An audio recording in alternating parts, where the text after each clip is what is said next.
Welcome to Ohioans Against Extremism Podcast. Oh my God, that was beautiful. I've been training for that my whole life.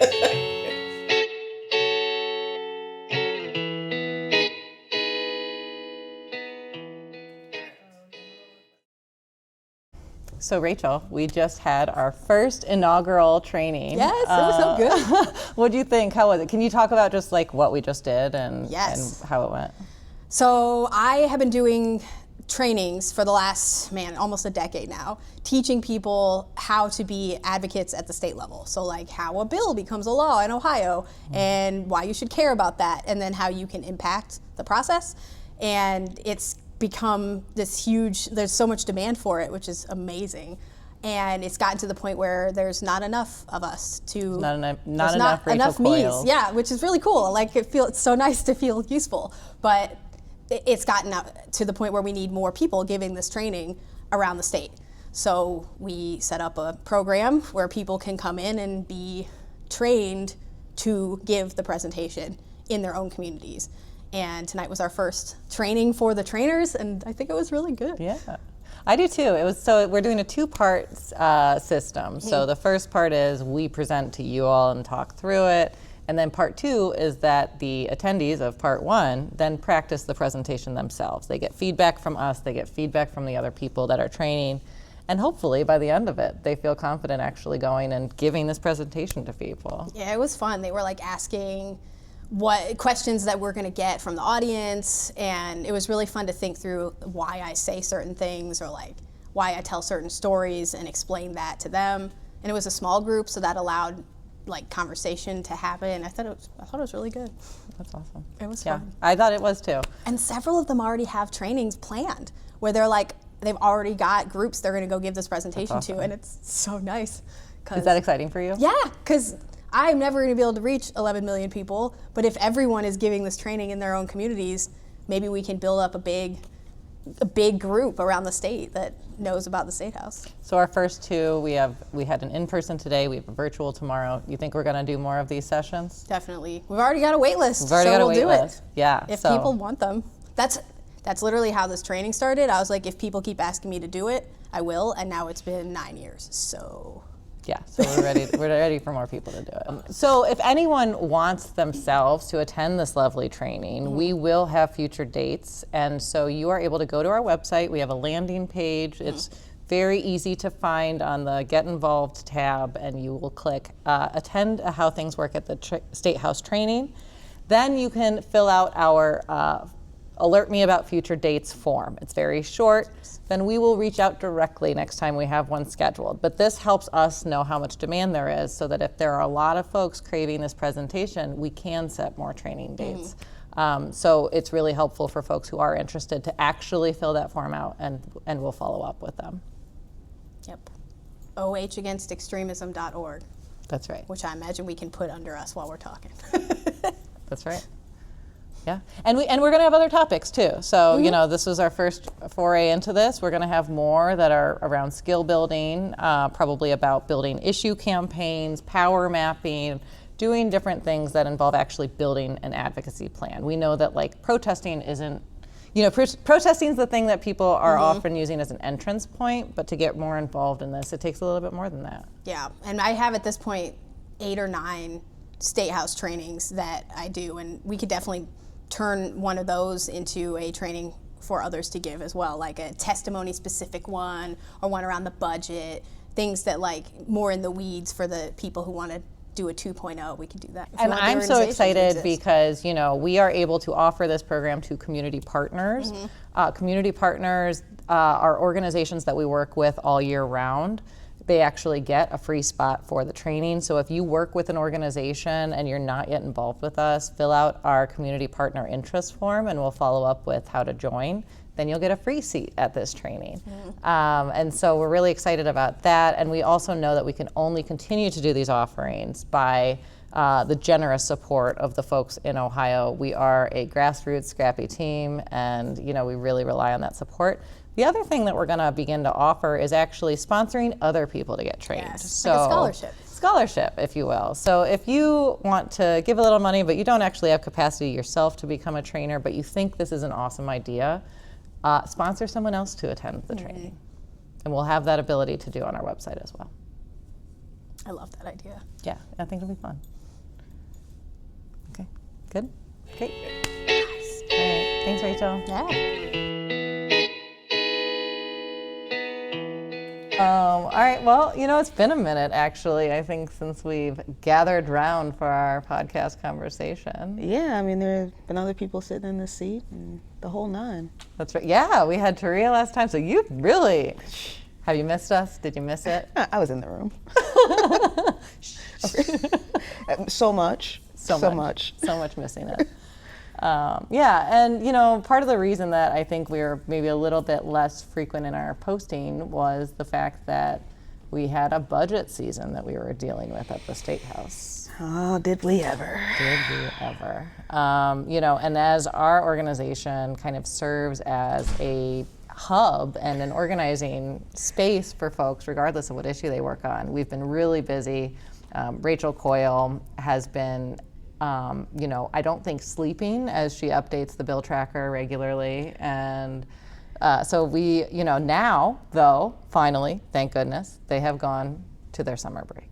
Yes, before they did. But before they did. Passed it and signed a terrible budget. They did, in fact. But we've talked about that a lot. We also have on our website, if you go to our tracker, ohiobills.wtf, we have a specific budget link. It talks about which provisions stayed in, which ones left, and how we feel about them.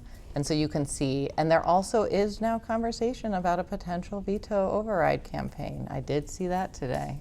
So we might not be quite done before the summer. No one works harder than the machine. No one works harder than the machine, that's right.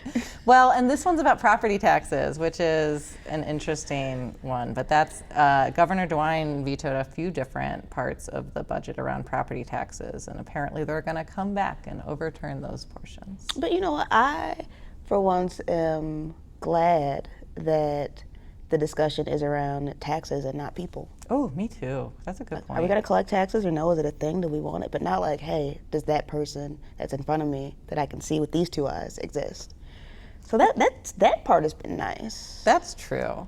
I think the tricky part is, though, you talk about local funding, you talk about property taxes. Of course, everyone wants their property taxes to be lower, but we're coupling that with the state disinvesting from our communities in so many different ways. So oftentimes, these local governments are trying to make up losses in their budget.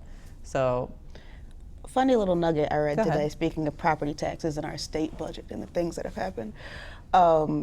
As we're discussing, how tax dollars are going to be even collected to redistribute, and we all have had a lot of conversation and discourse around the $600 million that our state legislature has allocated to the Haslam brothers. I did read today that one of the Haslams just bought a $25 million property in another state, not this one, so don't have to worry about the property taxes, but when we talk about, how we feel about these bills, it's really from the extent of how does it affect the average Ohioan, right? Like, not whether we agree that the property tax should be up 1% or down 1% or this, that, and the third. It's really more, okay, well, what are we giving up? What is the exchange? And, in this particular budget, there are a lot of things that are cut. There are a lot of social safety nets that are cut, but most importantly, they found the dollars and cents to scrounge and give to people that are already quite wealthy. So our sentiments around what is happening in the budget is really more focused on that aspect, and like, what are we trading in exchange for billionaire blessings, is what I'll call them, versus whether or not it is good policy in and of itself. Well, what's crazy about how they're doing the stadium thing too is they are literally taking our money, like your money, you Ohioans sitting at home, it is your money that they are going to spend directly on the stadium. There's this thing called unclaimed funds. We're going to share the website because we want you to go request your money before the Haslams take it. And so, basically there'll be some random corporations probably that owe you a couple dollars, and it gets put into this unclaimed funds that frankly, a lot of people didn't check until this proposal came up, and now we've all claimed it.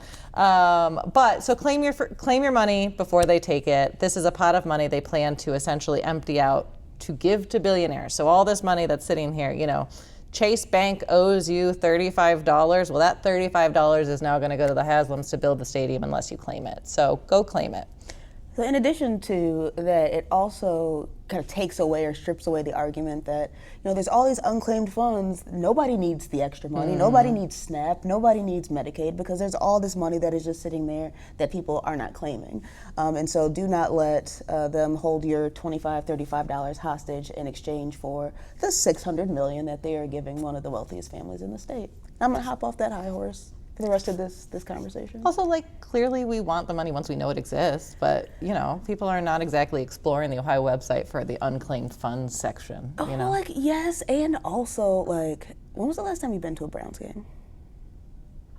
Sad songs, just a dome of despair. Not a good time. And that's no feelings about the actual team itself, just the vibe is atrocious. And invest $600 million in that? Wow. Forget about the actual fiscal responsibility. Let's talk about vibes. I mean, if we're going to invest in something, at least That's true. That's true. Anything else related to the budget that you want to mention? I mean, there's a lot of stuff. Check out the website for real. There is a lot of things, both good and bad, that are mostly bad, but there's some good stuff. I'm also going to point out, and we've pointed this out time and time again, but I think it is important to again highlight how some of the politicians that have promoted extremist policies have once again taken what is supposed to be strictly financial, the dollars and cents of how the bills are paid in the state and how dollars are collected, and figured out how to manipulate the wording so that they are changing policy and creating things that have nothing to do with the actual money, but because it is part of this very robust and complex process, a lot would fall through the cracks if it weren't for the Rachels of the world who are up at 2 a.m. reading sub bills and catching these things. So it's been weird. It's been a weird 6 months. Well, and also that's kind of a newer chain. I think they've gotten increasingly lawless. They've also gotten increasingly comfortable with using the budget to be this tool to get their cultural change or to get their social talking point out. I think a couple years they wanted to allocate state money for the first time ever to build private schools. And our lovely Matt Huffman made it happen and put a line in the budget to build private schools. Now, of course, technically that is a budget item, but the morality and the justification for sending money to private schools that should be going to public, that was a conversation for a bill, right? But it was skipped because they put it in the budget, so we didn't get to talk about the sort of the merit of that idea. We just got stuck with it. Well, then to come back, a General Assembly later and say, hey, we have no money for the public schools. Yeah, bummer. And not tying it back to those decisions, right? It's a three-card Monte that's happening right in front of our faces. And luckily we get a little bit of a break from the political maneuvering for the next couple of months. But that also not only gives us some opportunities to get some different content out to you guys, but also we have to be watchful because, we know that they don't really take time off. So it's just a matter of, what extremist policies and tactics reappear when session begins at the end of summer. And I think the other thing is the rhetoric is really going to heat up. The legislative activity might slow down, but we're talking about Board of Education elections this coming November. Some big important local elections are coming this November. Those are going to be the topic of conversation for many of our local communities. It's important to know who's running, get involved. You can do a lot. You can be really impactful at the local level if you bother to kind of look that information up and get involved. And so, what we often see around education when we have all these school board elections is suddenly there's another round of interest in whatever the issue du jour for education is, this year. We have seen, because of the Department of Education, this be a conversation at the federal level as well. So this is, it's all wrapped up in this, and I think that you can also expect that the folks who are running in 2026, which is most of the state house and all of Congress and, the House side, and so there's, some statewide seats as well. So we're going to see a lot of people that are laying the groundwork for their next campaign over the next couple months. So we've seen a little bit of that already in some spicy places, but I don't want to get distracted. You don't? Not yet, no. And Yes, baby, none we of them? see you. we'll save it for the next one. Oh, I have a special 2 to 3 minutes for Mr. Yost, but Well, we don't know what he's going to do yet, necessarily. Dave Yost, I just want to say, he is running an extensive amount of ads on Twitter right now about like him being the hero related to like PBMs, which is like the really wonky insurance middleman people. So I don't know what he's going for, but he is running a lot of ads and they seem to be setting up for something. So you can't erase the public memory because we're going to remind them. Yeah, that's true. But no spoilers. No spoilers. So, because they're on break, we're excited because we have a little bit more space to try out some other stuff, right? I mean, I have a lot of thoughts. Yeah. Any that you'd like to share with the crowd at this stage? No, well, the last set of thoughts that I shared kind of shook the table a little bit. And I do want to say that all of this is completely interactive, so we love the feedback. It was voluminous at first, right? And so for that, it might have been a little bit overwhelming and kind of overtalk some of the more substantive conversations that we're having at the time. And I did the thing where I talk about the thing before I say what the thing is. So building it up. I do have my methods. So I've invited you all several times to the Constitutional Corner. It is my favorite corner. It's where I like to talk about. It's not it's the people's corner. No, it is. Right? It is literally the people. We the people. And so I wrote a little piece about, if there is to be a constitutional convention, if we cannot stop that actual event from happening, what could we ask for? What could we lobby for? What could we fight for that would reduce the impact of extremism instead of enhance it? And yeah, just a girl dreaming. Mm-hmm. Well, and I think that speaks to, frankly, the legal context that we're in. Taria and I talked a little bit about when she was on, like, how long does our legal system hold up, to this? And I think the reality is that if you're a lawyer or a legal professional, you can kind of see the giant gaps that have already formed. Oh, yeah. And so big ideas that are scary are also really important to discuss right now, because you don't want to think about the first time you're thinking about a big idea related to our Constitution. You don't want it the first time to be when your political opponent is throwing some random thing that you haven't thought about yet. You want to come in with your own agenda and your own top line talking points. If we must. If we must. Hopefully we mustn't, but if we must. Yeah, that's true. So we're excited to take this time. And the one thing to note is, because the legislature is on break, the bill tracker, this is a great time to catch up on it. There are a ton of bills that we are tracking. Those bills will be live until next winter. So until December 2026, all the bills that we've been worrying about for the past 6 months remain on our plate. They're not going to be moving for the next couple of months, but they remain on our plate. So it's a good time to learn them, to ask about them, and to decide which ones you're going to focus on this coming season when they return in the fall. Oh, one thing that we are going to start doing in this kind of break or interim, for those of you individuals that follows the tracker and follow specific bills, understand that we have partner organizations that specialize in these various issue areas. One of the things that we are going to do, or we're going to stand up, is having a social space for individuals that want to get involved beyond just tabling or beyond just canvassing, right? Like, you have some sort of niche skill set that you want to bring to either movement work, an issue, a particular organization, we are putting our partners in a room and some of the cool, talented people that we know that want to engage more deeply. We're having these meet and greets so that we facilitate a lot of or stand in the middle. We're middlemen in a lot of conversations. Yes, we are. And one of my favorite things that Maria has said about this work is that she is trying to automate herself. We are trying to automate ourselves.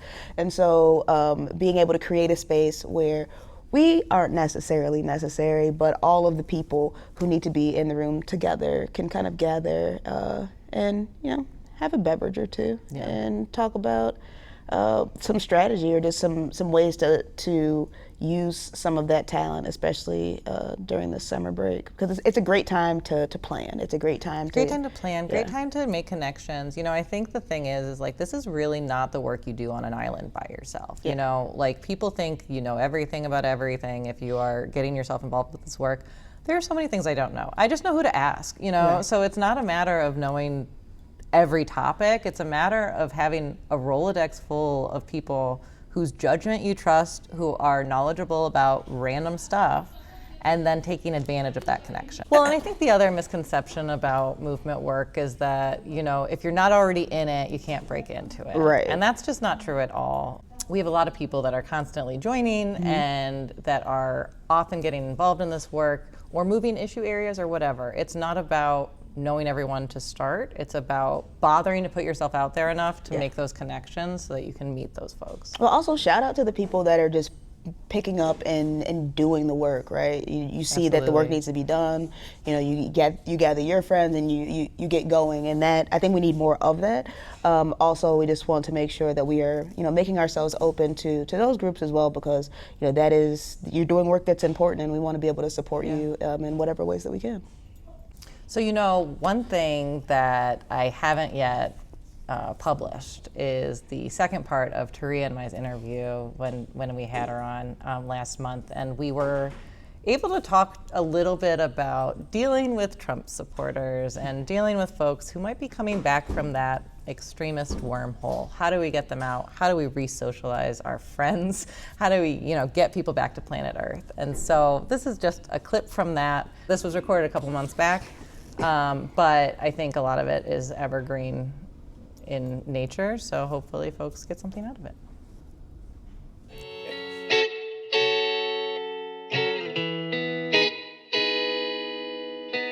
I think, we've got to do some deep self-work. We got to hold people accountable, but we also have to be able to be nuanced. And I just think the nuance, everybody's afraid. So I think the nuance is just getting lost. Well, and it's like this thing where you're either fighting with each other or you're going, can't we all get along, and brushing past really important hard conversations, And it's like, can we do the hard version of this where we do try to get along, but after grappling with difficult things together, And my whole thing too is that I think, as we accept the people who regret their Trump vote, right? As we grow our tent, whatever that looks like, I think that it is how I've always described it, because I'm a lawyer and a nerd, is a conditional agreement. This is not an unconditional partnership. If you don't respect me, if you don't respect my friends, if you start advocating for other people's rights to be taken away, we're going to have problems again. This is not something where, okay, now we're good. And this is an on again and off again relationship.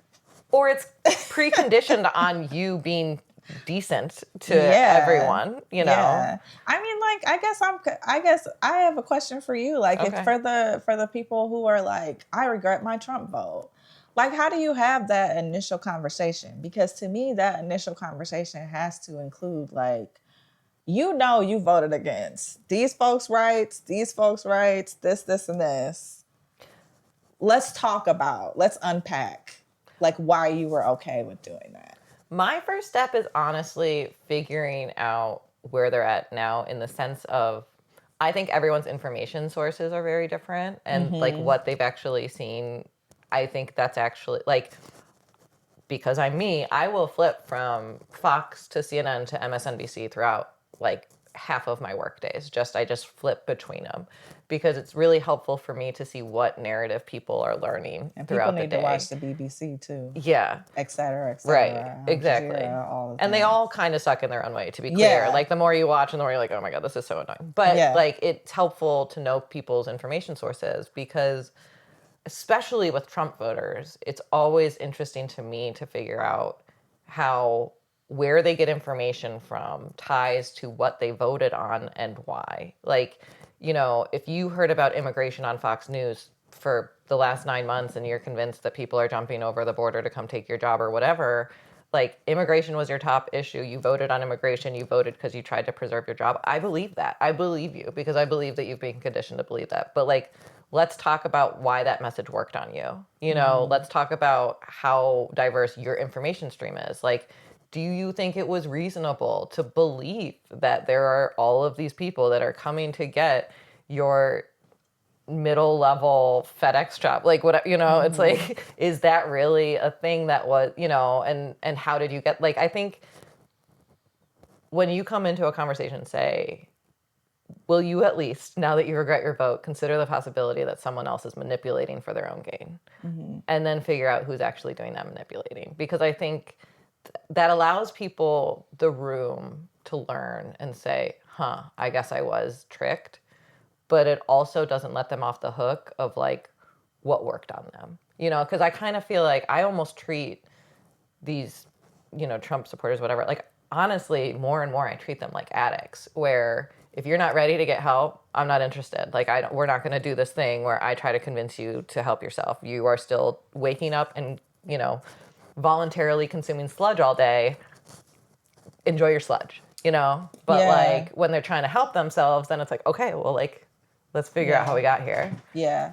Do you think that the people who are like wanting to help themselves are like, because I think that like all of these, and they're not fringe issues at all, but like, I think that like, if you were to put things into buckets, right? Yeah. Like, was your vote like, what was your vote based in? Like, do you think that people who are ready to like get help, as you described it, are those people ready to have the other layer of that conversation that says like, you didn't want immigrants here and why? Like, do you go to the deeper level? I do you think but that people that's are why ready people often for don't that? talk to me? No, Yeah. no, okay. I'm just kidding. I mean, the one thing that I think is an easy example of this is actually the trans sports issue.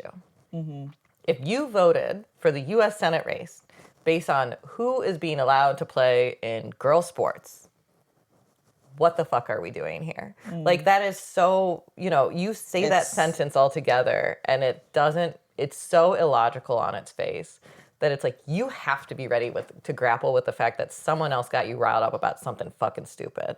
Like, you know, and if you're not there, we're not going to get to the rest of the conversation, you know? So it's like, I think it's easiest when people are really worked up about an issue that is so irrational to be worked up about. Yeah. But like, I don't know, victory looks really very... And take your wins. Yeah, like, and sometimes it's like not even a win. Like I have an uncle who, you know, we argue with a lot and, actually, I can't believe he argues with you.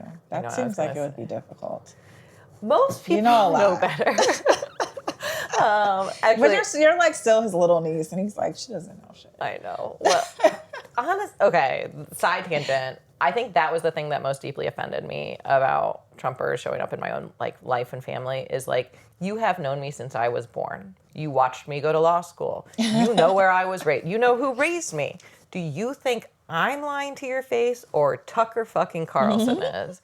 And you trust Tucker over me. Truly. I mean, and that was when I was like, all right, well then fuck you. Like, honestly, that was the thing that got me a little mad because I'm like, all right, well, if you're going to decide to trust a stranger's judgment over me, then like, we're done here, you know? Yeah. And so I think with my own like family, that can be especially difficult. But one conversation I had to have with one of them over the winter was I was like, you understand that Trump has explicitly over and over said he's going to go after political enemies. You understand that, right? Yeah. you understand that's me, right? Well, I don't, and yes, the answer is yes, And so I like sometimes my personalizing it is like, are you ready for me to go to the gulags? Because that's where we're going pretty quickly. Yeah, that's where we're. Yeah. Well, that's and like to go back to a question you asked me earlier about like what do I think people can do? Like I only have so much purview into this because my whole family is like I have a deeply Christian family actually. I was raised going to church every day. And that is still very much how the rest of my family operates. But no one voted for Trump. And I know that there's people in my mom's church who are Black people who voted for Trump. I mean, she's got texts and stuff from people who were trying to like convince her to do it. So my point is like, I don't have too much purview into like having that kind of like ideologies in my family. But I think one thing that generally like, I'm gonna use white folks as the example, need to do is like not divest from their families. It's tough. And I know that that's hard because underneath the layer of talking about politics, like that uncle that's an asshole is probably like an asshole from about other stuff too. Like there's some other stuff there that maybe you're like this was actually the last straw. Yeah, this is actually the last straw. But for the people who maybe that's not their story, like you have to continue to talk to your family. Like no matter how hard or difficult it gets. I mean, I know I only understand so much, again, because that's not my experience. But I think that some folks have been like, I had that one uncomfortable conversation and now I'm done. Yeah. Like, you will not see me at Easter. And it's like, you got to keep on having like, and this is not saying folks need to expose themselves to violence, but when in 2020, when white folks were like, we're ready to put our bodies on the line for this, like that is putting your body on the line. Right. And it may not look, you don't have to put your body on the line at a protest. Put your body on the line in front of Uncle Chuck. Honestly. It's bullshit. No, for real. Well, and like, there's a scale even on that, right? Like I have some family members that I don't talk to and they know why we're not talking anymore and they can decide whether they care about it. I have other family members who have kind of like, hey, are we cool? And I think then you end up with the choice of, yeah, it's fine. Don't worry about it. Don't do that. Like that's I think, number one thing that it's like, this is what you can't do. You can't pretend it's not a thing, right? Like you can't go along to get along and pretend that it's just politics that doesn't affect anything externally. I think where it gets tricky is when you cut them off versus when you confront them. And I think that can be a different, like difficult line. And my line tends to be like, if I think that I'm entering the conversation with someone who's actually looking to find a mutual understanding of the situation, because I have showing you Facebook articles and YouTube videos. That or just like arguing because they like to fight. Like I think like because there's people like that too. There's a lot of people on the internet like that too. Right. Like I don't fight with those people. At what point do I just block you? This isn't fun for me. Like I'm not enjoying this. Because now I'm pissed. Right. And you've skipped off and you seem in a better mood to Dunkin' somehow. Donuts and you've ruined my day and you about to go get a latte. Right. Like those, I'm not doing it. Like, like when you're ready to have a serious conversation, let me know, Exactly. But yeah, I think it's just a matter of continuing to be honest and also drawing boundaries about like, you cannot treat me this way. You cannot treat my friend this way. Like there are people that I will not forgive until they apologize to my mother. Like, let's put it that way. Ooh, yeah, me too. Not about politics, though. Yeah, I mean, exactly. That can apply to any number of things. But there are a few that are specifically induced by politics that I'm like, we're not talking until you apologize to her. And then we can maybe talk, So I think it's complicated. But then, for sure. I don't know. So, but you still have to try. And you have to understand that, like, I think, honestly, the bigger thing is when you start to see the signs that the substance of some of these dangerous messages beginning to resonate within your friend group. Like it could look, like I know, I have some friends in New York when all of the like looting stuff was really at the peak. And I had a couple friends who got in an argument because... Redistribution of wealth. Well, we had a couple friends who were arguing because the one was like really worked up about the Coach store getting robbed and the other one was like, fuck Coach, And so like they started arguing with each other. But it was like... But then when you started to kind of dissect it, like, why are you worked up about the Coach store? And that was an opportunity. That was an example of an opportunity to kind of dissect that in a little way because it came up where you could have decided, let's not talk about this anymore because I don't want to fight. It's like, no, that's one where we can kind of figure out and, you know, get you sort of back over here. Well, yeah, and we you know, worked on a previous show about, you know, white men being radicalized on the internet. And like, this is also happening with other groups of men, including Black men. And those conversations, I know a couple people that have said different things, and I've been like, whoa, whoa, whoa. And you have to peel. These are also people that I already knew. Like you hold misogynistic views, and so having conversations to get through to people, I have to realize sometimes isn't necessarily like my job, particularly when it's men, but it might be. I might have to outfit, you know, somebody else. I might have to dispatch my husband with like, here's, you know what I mean? Like my husband is like, I think very politically astute, but he's like, I'm an artist. Like, so I'm about to dispatch you with all these facts to take back to X person. Like that might be how it has to go. Because it's also like, who's the messenger, right? But if that person was like, say my nephew, I'd be like, hey, there's no middleman here. Me and you have to have a conversation, right? Like, because it is happening, I think, across the spectrum, which when we look at how, you know, the voting blocks broke down, like we see that there are a lot of people who need some serious like interventions. And there's so much about this, like what it means to be a real man. But most Black men did not vote for Trump, so by a landslide. I'm not going to like push that narrative either. Yeah. Well, but I think the idea that like misogyny is appealed. I mean, honestly, there is no better like cross-racial bias than like misogyny. That shows up in pretty much any race, any culture. Like there's a pathway where the women just end up, you know, having the worst fucking in life. You know? And like everyone has sort of a different, I guess, feminism version response to living in that environment too. Yeah. You know? And there's so many different versions of what, like my cup should actually say Black feminist but I love this cup. So I'm not going to stop using it. But I think that Black feminism shows up differently than like what people think mainstream. I know some Black women who are like, I'll never call myself a feminist because that doesn't resonate with me. And I fully 100% understand what they mean when they say that. Yeah. So like, right, like that's another example of like nuanced conversations about how people are experiencing like what all of this means. I'm going to tell you a funny story after we end the podcast. Okay. Okay. No, I totally agree with that. I think that's true. I think we'll definitely have to do another episode where we talk more about like misogyny and that, all of that stuff. I think I'm coming back on you. I mean, you're going to be in the room either way. Whether you're sitting over there or right here. Yeah, I enjoyed this.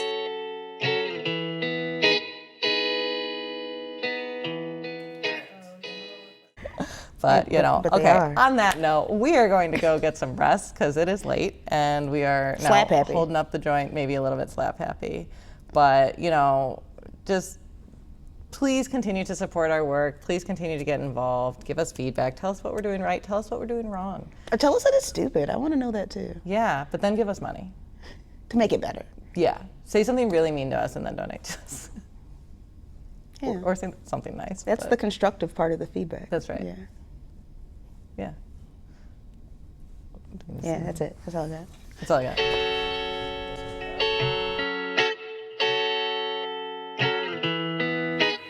Well, thank you for listening to Ohioans Against Extremism podcast. If you want more, you can check us out at ohagainstextremism.org. Follow us on Twitter, No Extremism Ohio. And stay tuned, subscribe, and feel free to donate if your pockets allow it.